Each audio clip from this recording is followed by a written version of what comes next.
համակարգային վերահսկողությունը։ Լրագրողը արձագանքում է,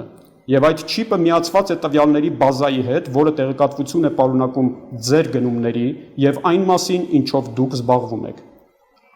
Արոն Ռուսոն պատասխանում է. ամեն ինչի մասին, ամեն ինչ չիպում է։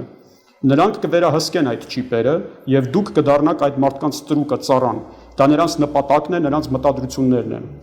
Նա ասաց այսպես, այսինքն Ռոքֆելլերը ասաց այսպես. հարց է տվել. իսկ ինչու ես դու այդպես անհանգստանում մարդկանց համար, ինչ գործ ունես ուրիշների հետ, նրանք ուղղակի ծառաներ են, հասարակ մարդիկ։ Ես նրան, այսինքն Ռուսոն, պատասխանում է, հարցրեցի, ավելի ճիշտ ասում է. այս ամենի իմաստը ո՞րն է, դուք ունեք աշխարհում ամբողջ փողը, իշխանությունը, ինչու՞մն է վերջնական նպատակը։ Եվ նա ասաց. վերջնական նպատակը բոլորին միկրոչիպ իմպլանտացնելը եւ ամբողջ հասարակությունը վերահսկելն է, որպեսզի էլիտան, բանկիրները մի քանի կառավարիչներ վերահսկեն ամբողջ աշխարհը։ Ուրեմն այս ինֆորմացիան, ինչ որ ես ձեզ տվեցի, աշխարհում գիտեն ոչ քիչ մարդիկ։ Հայաստանում գիտեն բավական թվով մարդիկ։ Բայց այդ մարդիկ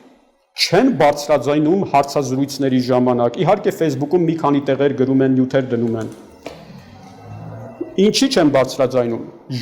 մտածելով, որ հասարակությունը այս ամենը adekvat չի կարող ընդունել, այսինքն սա լուրջ չի ընդունի կամ իրենց անվտանգության համար են մտածում։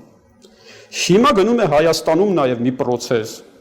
եթե մենք չկարողանանք, չհասկանանք իրականում ինչ է ընթանում, մենք այս ամենը վերագրենք որպես մեր կյանքի բարելավման համար տեխնիկական միջոցների ներդրում։ Եվ շատ կարճ ժամանակ հետո մենք հայտնվելու ենք բացարձակապես ոչ թե մեր իշխանությունների, այլ մեր իշխանությունները դրանք գլոբալ deep state-ի հիերարխիկ դեռ երրորդ մակարդակի իշխանությունն Հայաստանում։ Դրանից վերև կա գաղափարախոսական իշխանություն եւ նոր global deep state, այսինքն գլոբալ խորքային պետություն։ Մեր իշխանությունը ներկայացնում է հիերարխիկ մակարդակով կոնցեպտուալ իշխանության համակարգի մեջ ընդհանրապես, այդ ներկայացնում է երրորդ ստադիան։ Մենք հայտնվելու ենք գլոբալ համակարգի, այդ համակարգի միջոցով դրանց ձեռքի խաղալիք, դրանց ստրուկ։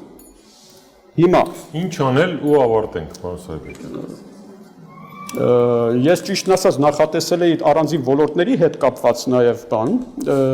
եթե մենք ժամանակ ունենք, ես ուզում եմ գոնե տրանսպորտի էլեկտրոնային կառավարման մասին խոսեմ։ Համեցեք։